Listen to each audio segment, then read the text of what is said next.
আর বেড়ে ওঠাটা অনেক ছোট একটা জায়গা থেকে। আমি অনেক স্ট্রাগল করছি লাইফে, আমার ফ্যামিলি অনেক স্ট্রাগল করছে, এই জন্য আমি আমার ফ্যামিলিকে খুব ভালোবাসি।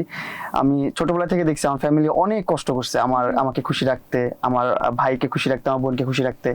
আমার ভাই বোন বাকস বোন প্রতিবন্ধী, ছোট আমার বড় দুইজন, and আমি সবার ছোট। তুমি একমাত্র সুস্থ? হ্যাঁ, আমি একমাত্র সুস্থ না, আমি সবার ছোট। And আমি ছোটবেলা থেকে দেখছি আমার আম্মু অনেক স্ট্রাগল করছে। আমাদের দুইটা দোকান ছিল, আপনার একটা ছিল কাপড়ের দোকান, অনেক বড় সড়ো, সেখানে অনেক ধরনের মানে আপনার A to Z যত প্রকার কাপড়ের দরকার পড়ে সব আপনারা আমাদের ওই দোকানটা পাবেন। তারপর হচ্ছিল ওটা আরেকটা, তখন ছিল না, তুমি যখন ছোট ছিলে? হ্যাঁ ছিল, ছোটবেলা থেকেই ছিল। হ্যাঁ। তার ব্যবসায় কোনো লস ছিল? কনফেকশনারি দোকান ছিল না, কোনো লস ছিল না আমাদের আলহামদুলিল্লাহ ভালো ছিল, সবকিছু ভালো চলতেছিল।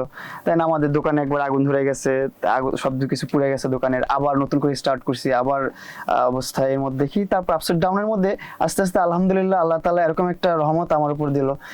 জানি না এটা মানুষ কিভাবে নেয়।